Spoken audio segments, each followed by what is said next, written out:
famous people, celebrity types, are being accused of pushing a double standard right now. Like Natalie Portman, who said as a teen she was confused when she'd see Jessica Simpson in a bikini on a magazine cover saying, "I'm a virgin." Simpson responded that public figures aren't always in control of their image, but looking sexy in a bikini has nothing to do with having sex, and women should wear what they want.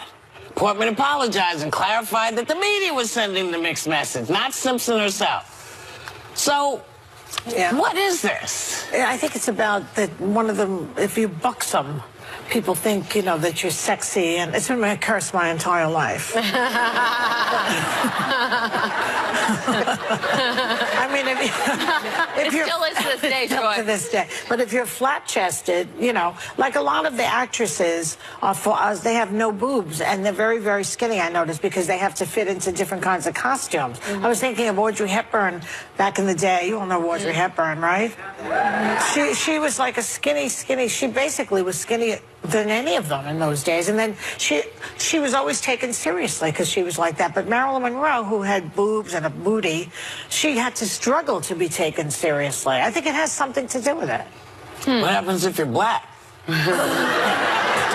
Well, we could probably... It's a whole other conversation. I think that somebody like, let me think, Diane Carroll, she was had slim. breasts. No, she was slim, did. but, you know, But just because you're a virgin doesn't mean you can't wear a bikini.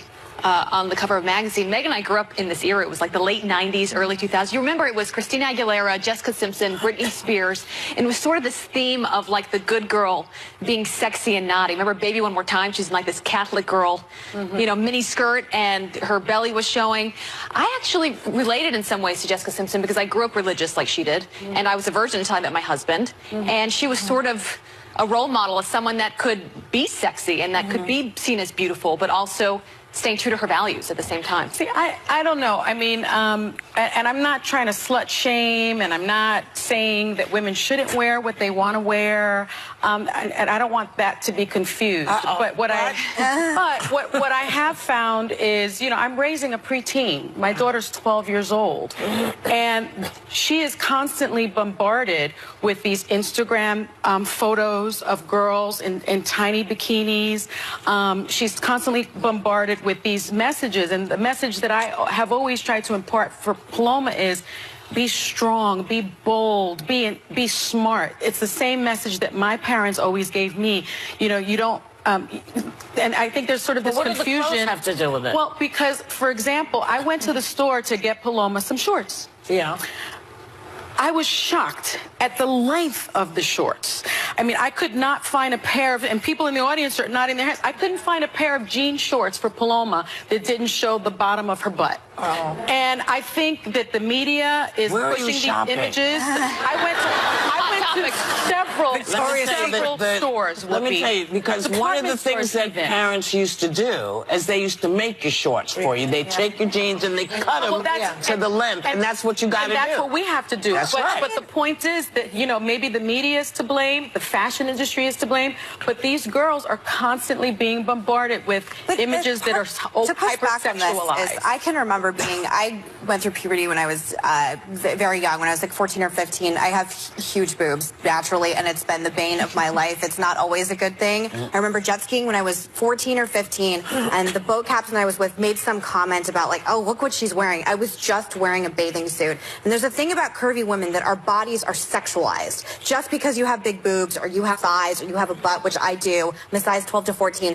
automatically when you wear a tight tank top, when you wear a tight t-shirt, when it's hot outside in New York City, I'm being provocative just simply by walking around. And the problem is, in society, sometimes it's just hot outside. And I think for Jessica Simpson, it's easily for Natalie Portman, as you just said, Whoopi, she looks like Audrey Hepburn. So when you're wearing a tank top or you're doing a photo shoot where you're in a bikini, your body isn't seen through the lens of the media in the same way that mine is. So please stop throwing stones at those of us that sometimes just want to wear bathing suits like everybody else and not be judged. And for me, you know, I've always been curvy also. I've got big boobs, I got a big butt. With all due respect, you're not curvy like I am. No, you're not. I mean, with all due respect. No, this is my problem too. But that's not necessarily true because I'm a plus size. double D. You're a plus size girl, woman. but I'm also a bigger busted woman.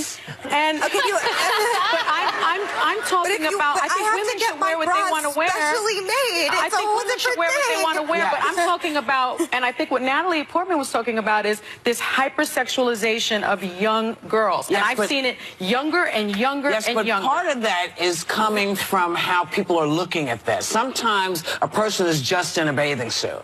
It has nothing to do with sexualization. And someone else comes along and says, well, that's sexualizing the kid. When that has nothing, your child is in a bathing suit. Now, my daughter looked like a grown woman when she was a teen. And I never allowed other people to make her feel bad about looking good in a bathing suit. Yeah. You have the problem. It's not me. You know, Natalie Portman is a wonderful girl, wonderful girl. But Jessica Simpson, that is not her problem, that's how you felt.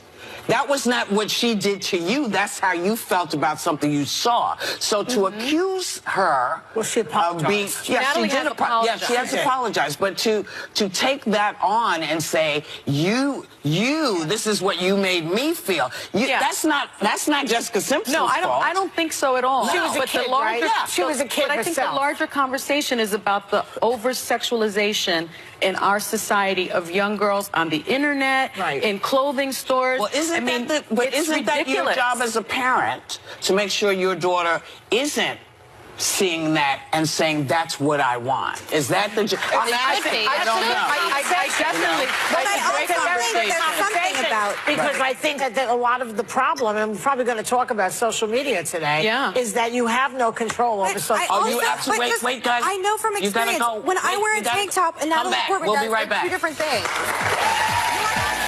On the 12 days of you, Miss the Ladies gave to me 12 Whoopi sweaters, 11 Abby claps, 10 Meghan giggles, 9 Joy, who cares? Who cares? 8 View Your Deal, 7 Red Hot Topics, 6 Belting, 5 Sunny, I love it. I love it. 4 Bernie Parks, 3 Hostin Hint, 2 Idris Smiles, and the ladies wishing you happy holidays. I got a certain way I look.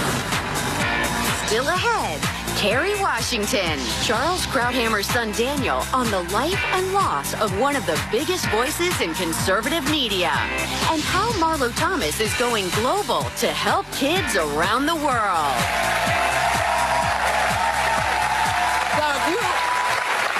Welcome back. If you are going through a tough time in life, psychologists say you need to avoid social media because it'll make you feel worse. Now, Pete Davidson recently said that after he split with Ariana Grande, he was inundated with trolls telling him to kill himself. Now, this is like when people have nothing to do. They have a life. They will come for you. And here's my response to all this. I can make myself feel terrible. And I know me, so I know how to get my buttons. Why would you give that power over to somebody who doesn't know you and allow them to tell you what you are, as opposed to people or yourself? I mean, if I want to feel terrible, boy, I tell you, I can get right here. I can get right here. It's like, oh, my God.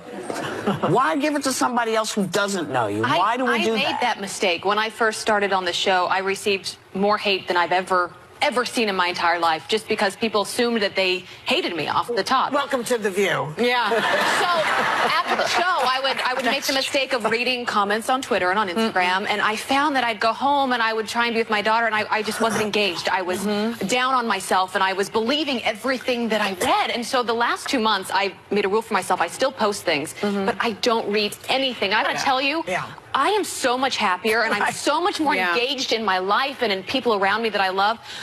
People like either shut it all off or they're obsessed with it. Just have a normal relationship with it. But I mean, I follow Pete Davidson on Instagram, and I saw this over the weekend, and I do think it's different when you're someone like Pete Davidson or someone like us. It's not just social media. There are actual, Google me right now, there are articles written over the past few days, what a huge bitch I am, how awful I am, the negativity and nastiness I brought to this show. It's real. It's not just social media, it's the media as well. And I think sometimes, at least for me, when I read it, I don't suffer from the same mental issues he does, and he's open and candid about his mental health issues, but I think sometimes it's hard when you get into such a dark place when you just feel like the entire world hates you so much. I think sometimes you just feel like giving up when you're doing the kind of jobs we do, and you have to pull yourself up and you have to have, you know, support around you. But I know what it feels like to be hated in the same way that Pete Davidson does. I'm not asking for sympathy, but I felt extreme compassion for his post when I read it over. You know, they need to start calling it the anti-social media. Yeah. Because a lot of people have been offended and wounded by a lot of this. And the other part of it that I really don't like is for children. Because what you post on there now is going to haunt you in 20 years if you're running for office or if you want a job as a teacher. I don't think that kids they need to be monitored so closely with this. I was thinking of Kavanaugh, you know, when he was put in as the Supreme Court Justice. If any of that had been caught on tape, he would not have that job today. Now, I don't know if it happened or not. Nobody seems to know the real answer to this. But imagine if that was on tape. Yeah. Well, I mean, just look, I've been dealing with this for a long time, from lots of different, you know, people sometimes get really confused why they hate me. They can't remember if they hate the old me, or the new me. They're not sure. But the thing that you have to always tell yourself is, do they know you better than you know you? Oh, that's why Pete is really smart. He says, I know who I am. Right. I know how to make myself feel horrible if I need to. But you don't know anything about, you don't know my shoe size, you don't know my butt size, you don't know nothing. If you don't know the size of my shoes, you can't say about me. We'll be right back.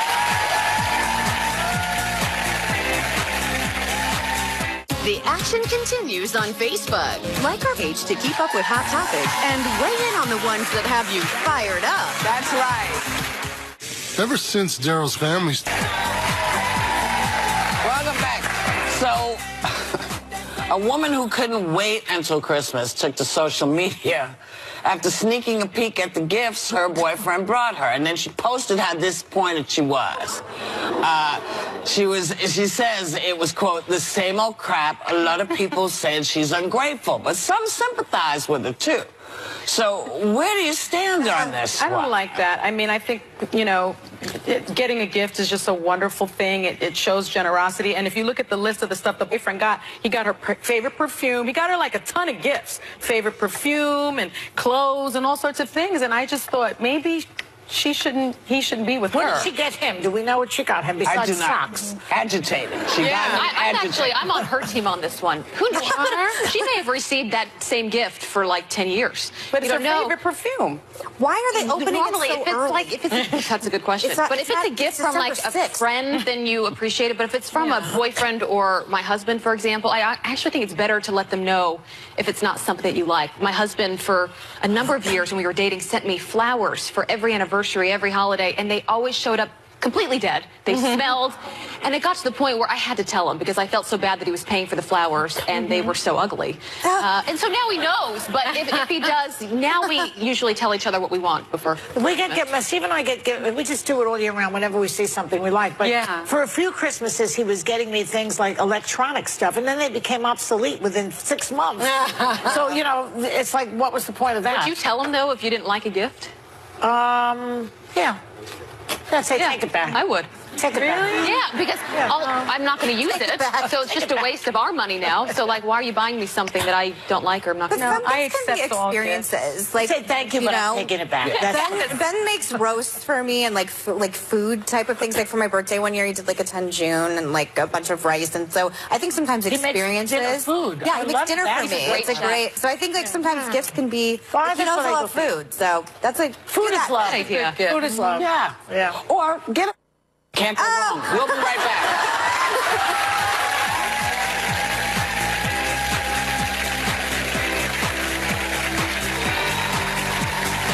Next, Kerry Washington on how the scandal of her latest drama is ripped straight from the headlines and hits close to home. We are The new Play American Sun is giving audiences an unflinching look at controversial issues like police violence in the black community and white privilege and all kinds of stuff that no one really wants to look at, but that we have to. And we are now joined by the star and producer of this amazing show, the fabulous Kerry Washington. Come on.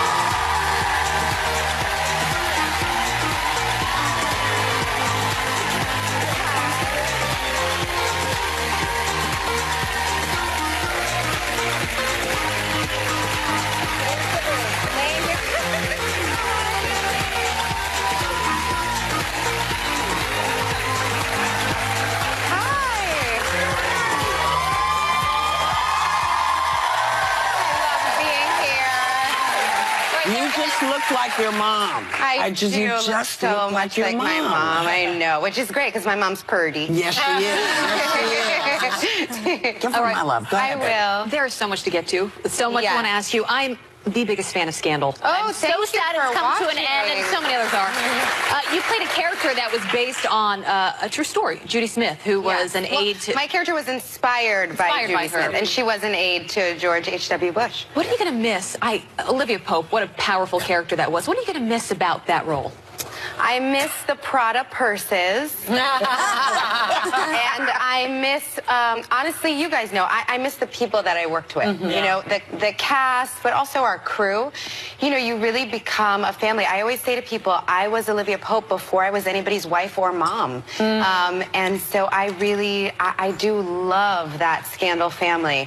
A lot of us do stay in touch. We've had a lot of crew members and cast members come to see the play, which has been really extraordinary and fun, because in a lot of ways this character is so different from Olivia Pope, which has been fun for me as an actor. But it's always great to reconnect with our Scandal family.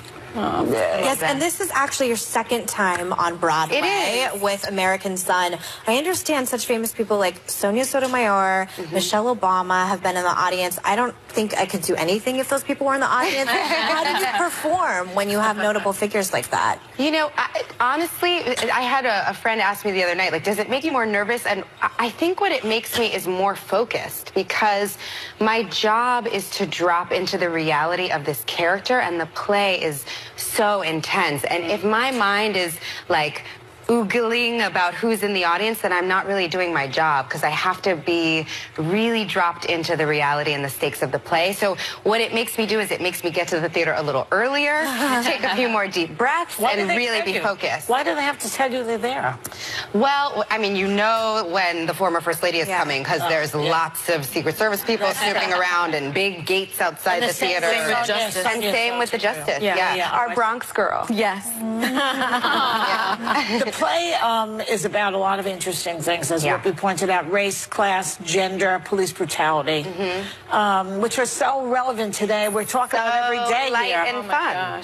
Well, it's a dramatic play. It's not a comedy. True, but I will tell you, I think the writer did an extraordinary job, because everyone who comes is surprised by how much laughter there is in the play. Because the truth is, when you're in real life talking about tough things, life is tragic, but life is also hilarious. Yes, absolutely. And so, always the best work, I think, is a combination. That's right. There's enough laughs to keep you in your seat, and what happens is really gripping in the play. But there's a discussion guide that is slipped into the playbill. And then you have a talk back or not? We do have a few talkbacks. It was really important to me. For me, the play is, it's a prayer and an opportunity. I feel like, and you guys know this better than anybody, we don't do enough talking to each other when we come from different worlds, and I think in particular we don't do enough listening to each other. And the play is this wonderful opportunity to watch 4 different people from very different perspectives, sound familiar? Very different backgrounds, really talking about difficult topics and really listening to each other. Every single person who's in the audience, no matter who you are, has moments where you go, exactly, that's what I think, and also moments where you go, wow, I never thought about it from that perspective before. And that is so exciting for me to be a part of that. But people are so blown away by the play at the end of it that I wanted to give them tools. So we partnered with this incredible organization called the Opportunity Agenda, and they helped us build out discussion points and resources and ways that people can talk about what happens in the play and also work to make change. It's great. It's great. It's really exciting. I saw the play last week. Yes, thank you for coming. It was just You're all welcome. You're all welcome. Come to the play. Yeah, I mean, it it's definitely thought-provoking, and it's really about a pair of parents. Yes. Whose biracial son is missing. So a black mom and a white dad, and it's the middle of the night, it's 4 a.m., and we are desperately looking for our 18-year-old son. We can't find him. All we know is that his car is showing up in the system from the police. But we don't know what happened. We don't know where he is. And it's about kind of our night in real time, an hour and a half of real time in this parent's nightmare of like, where is our kid? What is he doing? What has happened? The anxiety. I mean, I related to it because of one of your lines. I think they ask you to describe your son, and you say something like, well, he's 6'2", and he was born in 2001. And I have a 6'1" kid that was born in 2002. Oh, wow. So I immediately felt what you were feeling, and I asked you backstage, how is it possible, all the emotions that you go through, to be able to do the curtain call? Oh. I mean, it's really an emotional It's, you know, it's an honor to be her. And I really do feel the part of me that believes the play is like a prayer is the part that says, like, let's see each other and let's matter to each other no matter who we are. And so when you feel audiences get that, it's a joy to come forward and to say, like, thank you for being on this ride with us. Because the play is that. It's like a roller coaster ride. And you just say, like, thank you for coming. Thank you for being on this journey with us. And now go talk to each other. Like, wow. How long were you working on this? So we've been on for 8 weeks, and we have another 8 weeks to go. And before you went up to Broadway, how long were you rehearsing, playwright, just talking about before everything? Yeah, our rehearsal process, it's directed by the brilliant Kenny Leon and Tony-winning director Kenny Leon. And he, in the beginning of our rehearsal process, we all sat around a table and we really talked about the play and the issues that the play triggered in us. There's the other two characters in the play are two law enforcement officers. And so we all talked about the play, and we talked about what we had issue with and what confused us. And the playwright really listened, and it's a brilliant playwright, Christopher Demos Brown. He's having his Broadway debut with this play. And so we worked on it a lot in the rehearsal process together. You're involved in so many things. You were also a founding member of the Time's Up. You played Anita Hill in Confirmation on HBO. I did. I would have loved your take when we were all here discussing the Kavanaugh hearings. Would you have? Dr. Ford coming out. What did you make of all that? And what do you make of how it all ended? You know, I think that what excites me about what happened then and what happened now, there's a nightmare element that feels like we're revisiting the same nightmare and that not much has changed. But what happened in response back then and what happened in response today is what excites me, and that is the number of women who have entered the space of public office, the number of women who are saying, if this happened, that means that I have to come forward and make sure that those first 3 words of our Constitution, we the people, are a reflection of all of us. And make sure that the people who are working in Washington, that they remember that they work for us. We pay their salaries, and they have to represent us, and all of us. Yes. You know, that's Kerry Washington, okay? You can catch American Son on Broadway at the Booth Theater through January 27th. It's quite something. We'll be right back.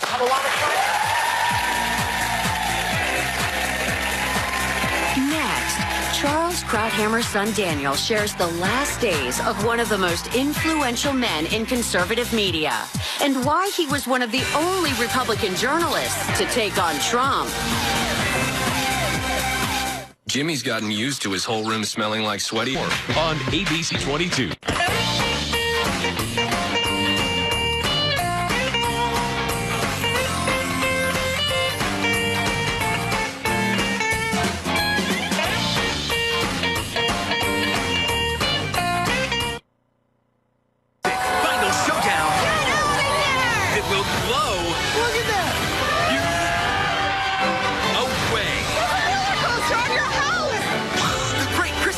Season finale tonight on ABC. It's my job to say what I think is true. It's my job to say what I think will work. It's my job to call a folly a folly. Whether it straightens them out, I don't know. I don't know whether it's going to have an effect on them, but there's no other way for an honest critic to be. That was Charles Krauthammer, one of the most powerful and brilliant minds in conservative media of all time. His son Daniel is sharing an intimate portrait of his father's life, legacy, and battle with cancer in a new book called The Point of It All. Please welcome my friend Daniel Krauthammer. Thank you so much for coming on, Daniel. Thank you for having me. We're going to get to your incredible dad, but the country is mourning the loss of President Bush, and we just wanted to know what you think your father would have said at his passing, and I think we have a photo of them together, actually. Right there. Yeah. Yes. Yeah, I had the, it hits me hard seeing, and I'm sure as you feel too, for the Bush family, just knowing how they feel right now. And when I heard the news about President Bush's passing, I actually went back wondering what my dad would think and read some of the columns he had written about President Bush. And I found one that he wrote just after the election in '92, when President Bush had lost. And it was a time when the media was piling on, criticizing him left and right. And he said something that I think holds so true today. I was amazed that it was written over 20 years ago, but he said, President Bush may have lost, but that's not history's verdict. This wasn't a failed presidency, it was a completed presidency.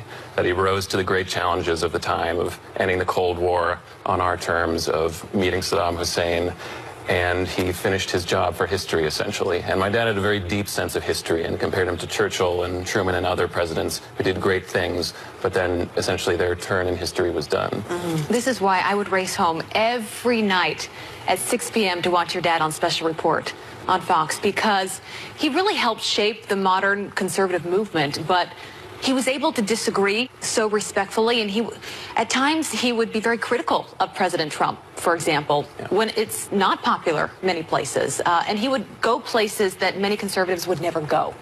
Where did that courage come from? I think it was courage for sure, but not for its own sake. I think he felt a real duty, an obligation to be honest. That in the interview clip you played just earlier on in that interview, he's saying, look, I chose this life to write about politics, to be a critic, and if I'm not going to say what I really think, what's the point of this? And he had actually had an earlier career. He was a doctor, he was a psychiatrist, and he chose to leave that, a profession where he knew he was helping people and having a real impact. And so he said, if I'm going to leave that to do this, which I care about, which I have passion for, I better be honest and say what I think, or else I'm betraying everything I've done. And stayed true to that till the very end. Yeah, he was an honest cat. I liked it. Because, I always feel like if you can give somebody the respect of saying, you know what, I don't agree, but I like how you do it. Yeah. I just never thought of him as faltering, ever. So I was a huge fan of his. We didn't agree on a lot of stuff, but, he had that thing that you want in people who are telling you what's going on, a sense of what the country needed, not the party, but what the country needed to know. And so, it's just six months. How you doing, man? I'm okay. It's still a hard time. It's still very recent and fresh. But I've really dedicated myself in this time since to completing his book for him, and that's it's something he entrusted to me, and something I've taken more seriously and more meaningfully than probably anything else I've ever done. And that's been hard, but it's also been good, and I felt like I've been able to fight for him still and to do what's right by him, and also by everyone else who read him and who looked to him. And that's actually something that's grown in the last few months, of realizing how many people's lives he touched in a way that I didn't even fathom before, and realizing that this would be something good to do for them, for the rest of the world, really. Yeah, and Daniel, you and I have this strange, unique bond. Our dads are very good friends. My dad actually wrote about your dad's legacy on the back of the book, saying in part, Charles will be remembered as one of the greatest public intellects of his generation. There's a quote on the back of the book for people who want to learn more about your dad. Tell everyone where to go. And also, we have this horrible connection, and I really... how often I have leaned on you, and I'm deeply appreciative, but what would you say to people out there that know that there's a finite amount of time left with their loved ones? I would just say spend every minute you can, enjoying the beauty that love is with family. And as you know, we had a very difficult time. My dad was sick, 10 months in hospital, but I'm actually grateful every day that I had that time with him. And, you know, just holding... I loved his dad very much, and I love my dad very much, and it's the holidays, and you're a wonderful friend, and I'm very grateful for you, and I'm so happy you finished your father's book, because I think it's so important, and I just wouldn't wish what we've gone through on anyone, but I do think it's important to keep talking about this, because I felt so alone, and then when we connected, I felt so much less alone, and I still feel less alone, and I want people out there to feel less alone. And I know the only time I ever cry on television was when we're talking about cancer, but it's just hard, and it's still fresh for both of us. So please tell everyone where they can tell your dad, where they can go to find it, because I know there's a website. Right. There's an official website for my father, charlescrouthammer.com, which not only you can find the book there, but there's all kinds of materials about his life, his writings, archives of his work, charities he cared about. So that's something that's also important to me along with the book. Daniel, he'd be so proud of you. He would be so proud. You are really carrying on his legacy, as are you, Meghan. But we're just proud of you, and we all love your dad so much. He really continues to be an inspiration for all of us. Thank you, baby. I didn't want to throw to the end, but we are. Everyone, thank you so much, Daniel. As usual, the point of it all is out. Members of our audience are getting a copy. Love your dad so much. Thank you again for coming on. We'll be right back with the legendary Marlo Thomas. Sorry.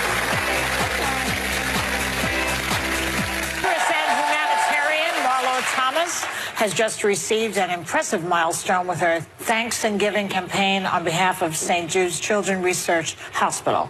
More to tell us more about the world's most fabulous philanthropist, philanthropist is lovely and talented Marlo Thomas.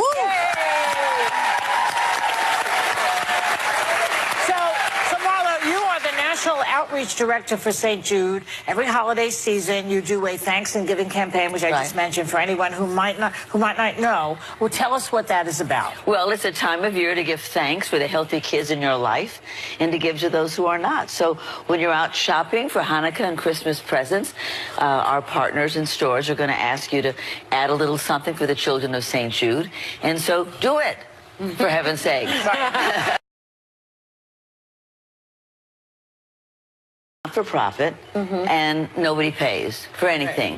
Not for treatment or travel or housing or food. That's incredible. So we have to raise 75% of our money from the public, where the average for-profit hospital only has to raise 8% from the public. So the public really is our lifeblood of St. Jude Children's Research Hospital. And this campaign helps us do that. It's a great idea. It is. And it's the 15th anniversary. It is. Did you ever think you'd be sitting here talking about all the success it's had? I wasn't sure, but I knew we had to, because we really do need to raise this money. We not only raise the money for the care of the children, but we also raise it for the research. And that's really what distinguishes, and I know Whoopi loves that, that's what distinguishes St. Jude from other hospitals, where most hospitals are working on what they know. We're working on what nobody knows, because we're doing research on new stuff to be able to save the lives of kids who come to us with absolute death sentences from other hospitals. So that's really a very important part of it. Tell us how the patients at St. Jude benefit from this campaign. Well, they benefit because everything gets paid for. That's very important. And it not only pays for their care and their housing and their food and their travel and their treatment, but it also pays for the research that's going to end up saving their lives. And parents have a level of comfort when they come to St. Jude's, because you're there with folks who can help them through whatever is going on. It's kind of fabulous. And we also have a school. The children keep up to date with their school. So if they go home tomorrow, they're up to date with their class. Our teachers are talking to their teachers. So we really are treating them, the whole person, the whole kid. And also the parents, you know, they always come to me and say, you know, we were thinking about mortgaging our home and selling our car and getting rid of everything, because you would. To save your child's life, you would do anything. And now they come there, and now all they have to focus on on is saving their child's life. Yeah, that's what's exciting. Really, really incredible. Yeah. Marlo, you spoke at the UN General Assembly this year. What were you? That was so exciting for me to speak at the UN. I mean, I felt like, you know, Dag Hammarskjöld or something. I had my nameplate there. I mean, it's very exciting. And it was an exciting day because we were announcing the St. Jude World Health Organization Global Initiative, where we are leading countries all over the world to make an impact on children who live in low-income and middle-income countries, where the kids there are dying. 80% of children with cancer die in those countries. And so now we're going out to, and today at St. Jude right this minute is the first day of 200 leading hospitals from all over the world meeting at St. Jude for the first time to begin this initiative. Do you know what the success rate is at St. Jude's? Yes. What is this? What is it? For overall cancer, we have an 80% survival rate. Oh, that is incredible. I have to tell you, it's always wonderful to see you. We ran out of time. That's all right. This is a great campaign. Now, thanks to Marlo Thomas. St. Jude is doing a pop-up show.